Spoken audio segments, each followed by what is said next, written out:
Bonjour à tous et bienvenue sur ma chaîne Avec Malice. Pour l'été, je vous réserve une mini-série sur un meurtre mystérieux et un procès explosif. John O'Keefe, qui n'avait que 46 ans, est décédé dans la nuit du 28 janvier au 29 janvier 2022, dans la petite ville de Canton. Nous sommes dans l'état du Massachusetts. Cette histoire a fait le tour du monde et les deux avocats de Karen Read ont tout fait pendant ces 2 dernières années pour qu'on en parle en permanence. Vous allez voir qu'ils n'arrêtent pas de crier haut et fort que leur cliente a été piégée et qu'il y a de la corruption dans la police de Boston. Tout le monde aux États-Unis avant le procès avait sa propre idée. J'ai aussi déjà traité cette histoire, mais maintenant j'ai énormément d'indices en main. Et il me semble qu'il serait plus juste d'y passer plus de temps. Et si vous aimez le true crime, vous allez être servi. Il y a tout dans cette histoire. Cette affaire est captivante, palpitante, mais surtout, c'est une histoire complètement folle. Et durant cet été, vous allez être les jurés du procès de Karen Read.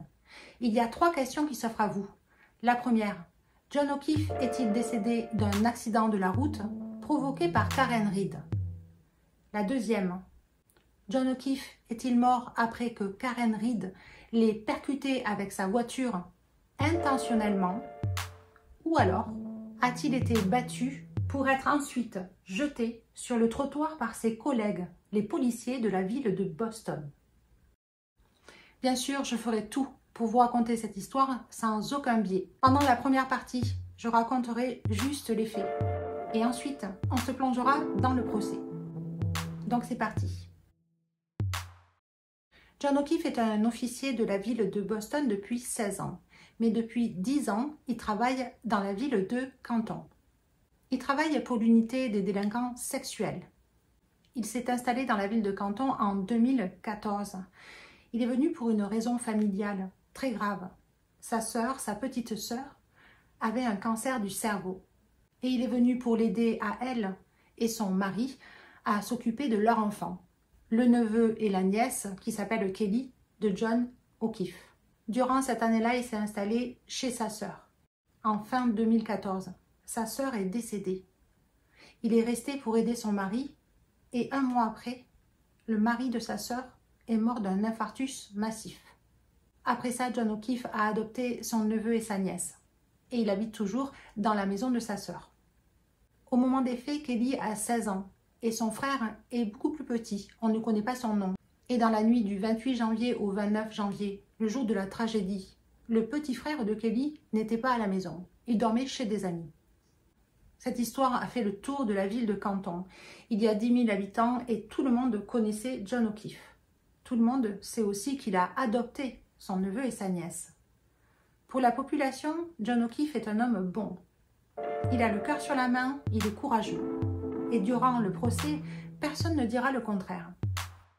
En 2020, John O'Keefe tombe sur Karen Read. Les deux se sont déjà rencontrés à Canton en 2000. Ils avaient eu une petite histoire, mais après, John est parti à Boston. Quand ils se retrouvent 20 ans plus tard, les deux se mettent en couple. En janvier 2022, Karen a toujours sa maison à Canton. Ils vivent séparément, mais elle passe pratiquement toutes ses nuits chez John. Et elle connaît très bien le neveu et la nièce. Karen Read est une personne brillante. Elle est analyste en finance et instructeur à l'université de Bentley. Elle est intelligente et très belle. Elle dira aux officiers qu'en janvier 2022, elle songeait mettre en location sa maison parce qu'elle n'y était pas souvent. Elle logeait tout le temps chez John au 1 Meadow Road, le nom de la rue. Le 28 janvier, la météo annonce qu'à partir du soir, il va commencer à neiger.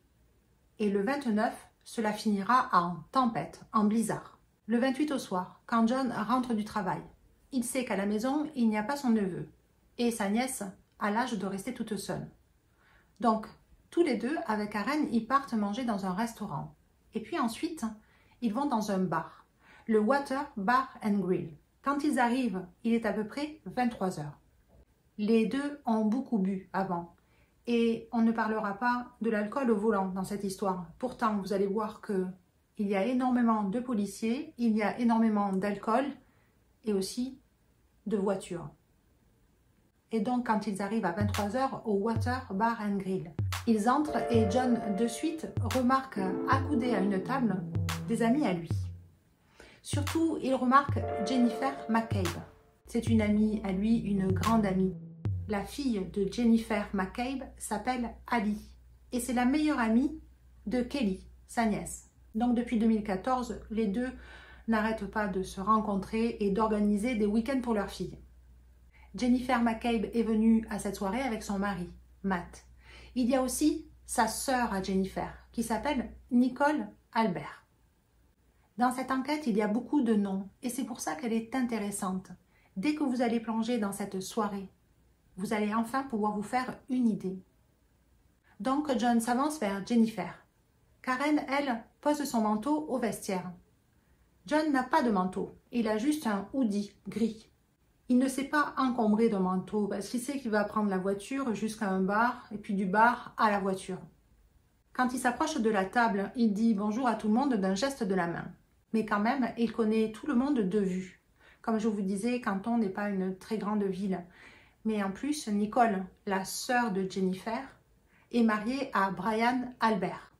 Brian Albert, c'est un retraité de la police de Boston. Il était sergent détective. Il est connu. Il était spécialisé dans la recherche des fugitifs, dans l'appréhension des fugitifs. C'était lui qui était à la tête de cette unité. À côté de Brian, il y a Higgins. Lui, ce n'est pas un policier de la police de Boston, c'est un agent fédéral. C'est un ami depuis des années de Brian. Mais John, il le connaît, parce que la semaine d'avant, le dimanche, il est venu chez lui regarder un match de football américain. Les deux sont fous de ce sport. Même si l'agent fédéral Higgins ne fait pas partie de la police, il a son bureau au poste de police de Canton. Donc, même s'il n'est pas policier, il est toujours avec eux. Karen a fini de déposer son manteau. Elle a dans la main un verre transparent. Et tout le monde le sait, ce n'est pas un verre du Water Bar and Grill, c'est un verre d'un autre bar. Elle est venue avec sa boisson. Elle aussi se met à côté de Jennifer McCabe, qu'elle connaît. Durant la soirée, Karen consommera de la vodka soda et John de la bière. Les deux continuent à boire. En face de Brian Albert, il y a Chris Albert, son frère. Et John, il le connaît parce que c'est son voisin sur Meadow Road. Ils habitent juste à côté. Chris Albert est connu à Canton. C'est le propriétaire de la seule pizzeria du coin. Il est connu et apprécié. Il était venu avec sa femme Julie, mais elle est partie avant l'arrivée de John et Karen parce qu'elle avait mal à la tête. Toutes les personnes à cette table, à part Higgins et John, sont nées et ont grandi à Canton. Karen Reed est née à Canton. Brian et sa femme et son frère, Chris, sont nés à Canton.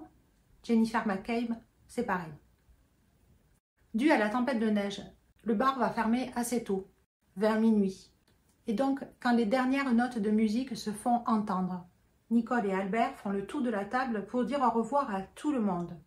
Et au moment de partir, Nicole invite tout le monde à la volée pour venir boire un dernier verre chez eux. En fait, c'est l'anniversaire de son fils Junior à minuit. Il fait 22 ans. Il n'est pas couché. Elle a eu au téléphone. Il est avec 2 filles, 2 amis et son cousin, Colin. Donc, s'il y a des gens qui veulent venir chez eux, ils sont les bienvenus. Higgins est le premier à répondre et il est tout à fait d'accord, il accepte l'invitation. Jennifer McCabe et Matt sont d'accord eux aussi. Elle est très contente d'aller faire une bise à son neveu. Et elle dit à John et Karen de venir prendre un dernier verre avec eux. John est tout à fait emballé. Karen, elle ne sait pas trop. Pendant qu'ils discutent, Brian Albert et sa femme Nicole, plus Higgins, sont partis du bar. Chris, lui, il dit qu'il n'a pas envie. Il est fatigué et il va se coucher. Il va aller rejoindre sa femme. Chris, il ne veut pas interférer dans la soirée de son fils, Colin, qui est avec Junior et les 2 filles chez les Albert. Jennifer McCabe et Matt, après avoir convaincu John, ils partent aussi du bar et ils montent dans leur voiture.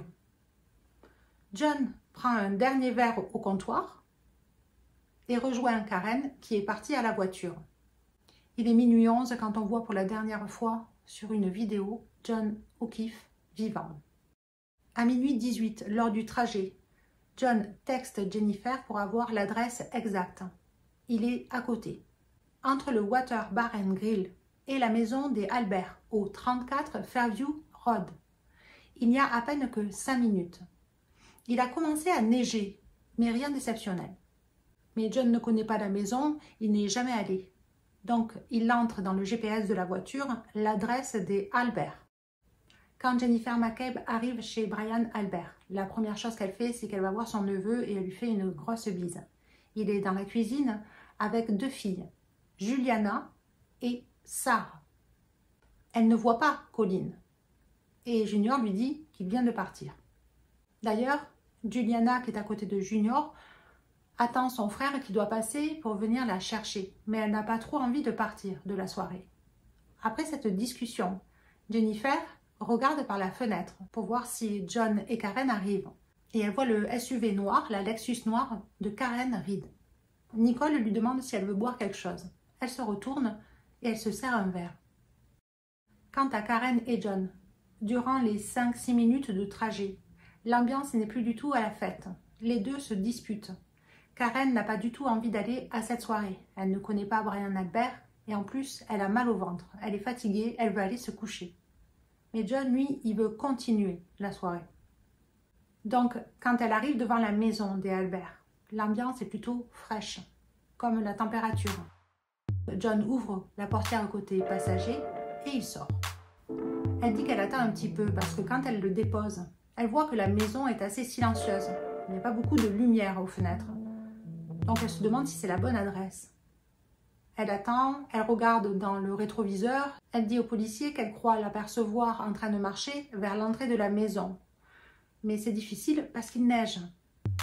Elle dit qu'elle attend encore un petit peu. Elle le texte, il ne répond pas. Et donc elle part se coucher chez John. Elle dit qu'elle est arrivée là-bas vers minuit 40, ce qui est confirmé par son téléphone. Karen se met au lit et s'endort, très rapidement. Mais à 4 heures du matin, d'un coup, elle est réveillée par un mauvais pressentiment. Elle se lève et elle regarde par la fenêtre. La neige tombe. Mais surtout, elle ne comprend pas pourquoi John n'est pas à côté d'elle. Il est quand même 4 heures du matin et jamais sa nièce ne se lèverait sans qu'il soit à la maison. Il n'a jamais fait ça. Ça l'inquiète énormément. Karen dit qu'elle ne sait pas quoi faire. Elle l'appelle, elle le texte, mais il ne répond pas. Elle souhaiterait parler à Jennifer McCabe, mais elle n'a pas son numéro de téléphone. Donc, dans la précipitation, elle réveille la nièce de John, Kelly, et elle lui demande si elle ne peut pas appeler Jennifer. Elle lui dit aussi que John n'est pas rentré. Quand Jennifer répond, elle entend la voix affolée de Karen, qui lui dit que John n'est pas rentré. Jennifer ne sait pas non plus où est John, et elle est étonnée. Elle dit à Karen qu'ils sont partis tous les deux ensemble du Water Bar and Grill. Karen lui dit « Ok, je vais prendre la voiture et je vais aller chercher aux alentours, aux environs du bar. » Ensuite, elle téléphone à Kerry Roberts. C'est la meilleure amie de John. Et Karen dit à Kerry qu'elle ne sait pas où est John. Tout le monde est affolé à ce moment-là. Donc, Kerry lui dit de revenir chez John, au cas où, si par hasard il ne serait pas revenu, elle va venir aussi. En même temps, Karen appelle Jennifer et lui demande de venir aussi. Et donc, quelques minutes après, les trois se retrouvent devant la maison de John. Là, Kerry fait remarquer à Karen qu'elle a son phare arrière qui est brisé. Karen est étonnée, elle ne le savait pas. Kerry décide qu'il faudrait aller chercher John. Et donc, elle demande à Karen où est le dernier endroit où elle l'a vu. Karen lui dit au Water Bar and Grill. Mais Jennifer est étonnée. Elle lui dit que non, elle a vu la voiture devant les Albert. Terry leur dit de monter dans la voiture et toutes les trois partent pour vérifier à côté du Water Bar and Grill. Mais John n'y est pas. Alors elles partent vers la résidence des Albert. Et dès qu'elles arrivent, Karen se met à crier. Elle dit à Terry de s'arrêter. Karen ouvre la porte et sort en courant. Elle se dirige vers un monticule de neige. Là, elle enlève la neige qui recouvre le corps de John. Il est enseveli sous la neige. Jennifer McCabe appelle le 911 et Kerry Roberts commence les manœuvres de réanimation. John est amené au Bon Samaritain, où 1 heure après, il sera prononcé mort. Quand ils sont arrivés, les ambulanciers, John était en hypothermie. Il avait une température de 25 degrés. Il était en arrêt cardiaque. Ils ont tout fait pour le réanimer. Et encore une fois, ses parents, son neveu et sa nièce sont en deuil. Karen, sur les lieux de la découverte du corps de John, est hystérique. Elle crie, elle pleure et elle sera elle aussi amenée à l'hôpital. Les ambulanciers remarquent que John a les 2 yeux au beurre noir, qu'il saigne un petit peu du nez et de la bouche. Il y a aussi beaucoup de sang derrière sa tête. Il lui manque une chaussure, une sneaker. Et le hoodie gris qu'il avait est tout déchiré au niveau du côté droit. Ce jour-là, le 29 janvier, les policiers de la ville de Canton comprennent qu'ils ne peuvent pas enquêter. Et donc, c'est la police d'État qui prend le relais. Les officiers de la police d'État s'appellent des troopers. Très rapidement, ils comprennent qu'il y a 2 versions dans cette histoire. La première, c'est que Karen dit qu'elle l'a vu rentrer chez les Albert. Mais les policiers, quand ils vont demander à toutes les personnes qui étaient présentes chez les Albert, personne n'a vu John. Ils disent qu'il n'est jamais venu. Personne ne l'a vu. Le 2 février 2022, Karen est mise en état d'arrestation pour meurtre involontaire à l'aide d'une voiture et délit de fuite. C'est une sentence de 4 ans de prison maximum avec possibilité de parole. Elle plaide non coupable et paye la caution de 50 000 $.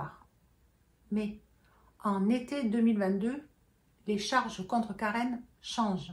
Elle est maintenant accusée de meurtre au second degré. Il n'y a plus de notion d'accident. Pour le procureur Adam Lally, quand Karen a percuté John, c'était intentionnel. Elle voulait le blesser. La caution est maintenant de 100 000 $ qu'elle paye. Mais la sentence est différente aussi. Maintenant, c'est entre 10 à 20 ans de prison. Le procureur Lally dit qu'il a trouvé des preuves comme quoi John voulait mettre fin à la relation avec Karen et que ça la rendait furieuse. Dès septembre 2022, Karen prend 2 ténors du barreau pour la défendre. Alan Jackson, qui est un avocat très réputé de Los Angeles, et David Yannetti, un des avocats les plus réputés de la région de Boston. Ces 2 avocats ne laisseront jamais tranquille le procureur. Ils ne vont pas arrêter d'être sur son dos. Ils souhaitent avoir toutes les pièces à conviction le plus vite possible. Mais surtout, ils travaillent avec les médias, avec la population. Ils n'arrêtent pas de faire des interviews. Même Karen fera une interview pour une grande chaîne télé. Et puis arrive début avril 2023. Et là, David Yannetti lâche une bombe. Lors de l'audience préliminaire, où bien sûr, tous les journalistes ont été invités par la défense. Il pointe du doigt Brian Albert, le sergent détective de la section des fugitifs. Ils le décrivent comme quelqu'un d'impulsif, de violent. Il a créé une équipe de policiers spécialisés pour appréhender les fugitifs, qui n'est pas réputée pour être douce. Il fait de la boxe, et ce n'est pas le dernier pour monter sur le ring. Et en plus, il a un chien, un berger allemand, très dangereux, très agressif, Chloé. Et en disant que le coupable, c'est Brian Albert, les avocats désignent toute la police. Pour David Yannetti, John est mort chez les Albert. Toutes les personnes qui étaient présentes ont couvert le crime. Et ils peuvent expliquer comment ça s'est passé. Colin, vous vous rappelez de Colin, qui est le fils de Chris, qui a 17 ans et qui normalement a passé la soirée avec son cousin Junior, qui faisait 22 ans.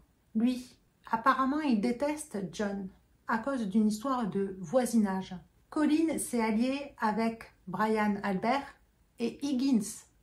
Higgins, l'agent fédéral. Parce que lui aussi, il n'aimait pas John. Il était secrètement amoureux de Karen Reed. Les 3 ont amené John dans le sous-sol et l'ont frappé. À un moment donné, le chien Chloé est venu à la rescousse de son maître et a attrapé le bras de John. Et après ça, John ne répondait pas. Ils se sont rendus compte, tous les 3, que John était décédé. Et se sont dit qu'ils allaient le prendre et le jeter dans le jardin. Et pour Colin Albert, ils sont sûrs qu'il est mêlé au meurtre de John O'Keefe, qu'il a frappé, parce qu'ils ont une photo que Colleen a mis sur les médias sociaux 2 jours après la mort de John O'Keefe. Et ces marques montrent bien qu'il l'a frappé à mort. Et tout ça, ils peuvent le prouver. C'est Alan Jackson qui continue avec les données obtenues grâce à l'Apple Watch de John O'Keefe. Ça te montre place John devant la résidence à minuit 21. De minuit 21 à minuit 24, l'Apple Watch marque que John a fait 80 pas. Et c'est exactement le nombre de pas du trottoir à l'entrée de la résidence des Albert. En plus, l'Apple Watch montre une élévation, comme s'il était monté ou descendu. Pour lui, c'est ou quand il est entré, puisqu'il a monté 3 marches, ou alors quand il est descendu au sous-sol. À partir de minuit 35, l'Apple Watch de John ne bouge plus. Et pour lui, c'est là qu'il est mort. Lors de cette audience préliminaire, les avocats de Karen Read veulent l'ADN de Chloé, le chien. Sauf que Brian Albert ne peut pas le donner. En mai 2022, ils se sont débarrassés du chien. Il y a eu un problème avec une voisine et 2 petits chiens. Chloé les a attaqués. Donc ils devaient s'en débarrasser. Mais Brian dit qu'ils ne l'ont pas tué. Il l'aimait, ce chien. Ça faisait 7 ans qu'il l'avait. Ils l'ont confié à une autre famille. Mais ils ne savent pas où. C'est une agence qui a fait ça. Pour Alan Jackson, c'est pas ça qui s'est passé. Pour Alan Jackson, Brian a fait tuer son chien. Comme ça, ils ne peuvent pas avoir d'ADN du chien qui correspondrait à des ADN qu'on trouverait sur le bras de John. Et après, c'est au tour de David Dianetti de reprendre son show. Les deux n'arrêtent pas. Ils sortent les preuves comme ça. Et ils disent qu'ils ont fait le travail de la police. Ils ont trouvé une caméra de surveillance qui filme le garage de John. Et l'on peut voir Karen Read vers 4h30, 5h du matin sortir. Et quand elle fait sa marche arrière, elle cogne la voiture de John. Et c'est là qu'elle a cassé son feu arrière. Ce n'est pas en percutant John. Non, c'est en sortant de chez elle pour aller le chercher. Durant l'audience préliminaire, le procureur n'a pas vraiment besoin de se défendre. Lui, il amène les preuves pour incarcérer Karen Read ou pour la caution. Et c'est ce qu'il fait. David Dianetti et Alan Jackson, ce n'est pas pour le juge qui parle, mais pour la presse. Ils veulent que Karen ait sa chance, que de suite elle ne soit pas jugée comme coupable dans cette affaire. Et pour finir, je vous ai gardé le meilleur pour la fin. David Dianetti demande pourquoi Karen est suspecte quand c'est Jennifer McCabe à 2h27 du matin, le 29 janvier. Elle a fait une recherche Google qui demandait combien de temps faut-il pour mourir dans le froid. Pourquoi marquer ça le jour où John O'Keefe est en train de mourir d'hypothermie? Donc, c'est sur cette révélation que finit l'audience préliminaire. Et à partir de là, les médias vont s'en donner à cœur joie. Le procureur Adam Lally est démoralisé.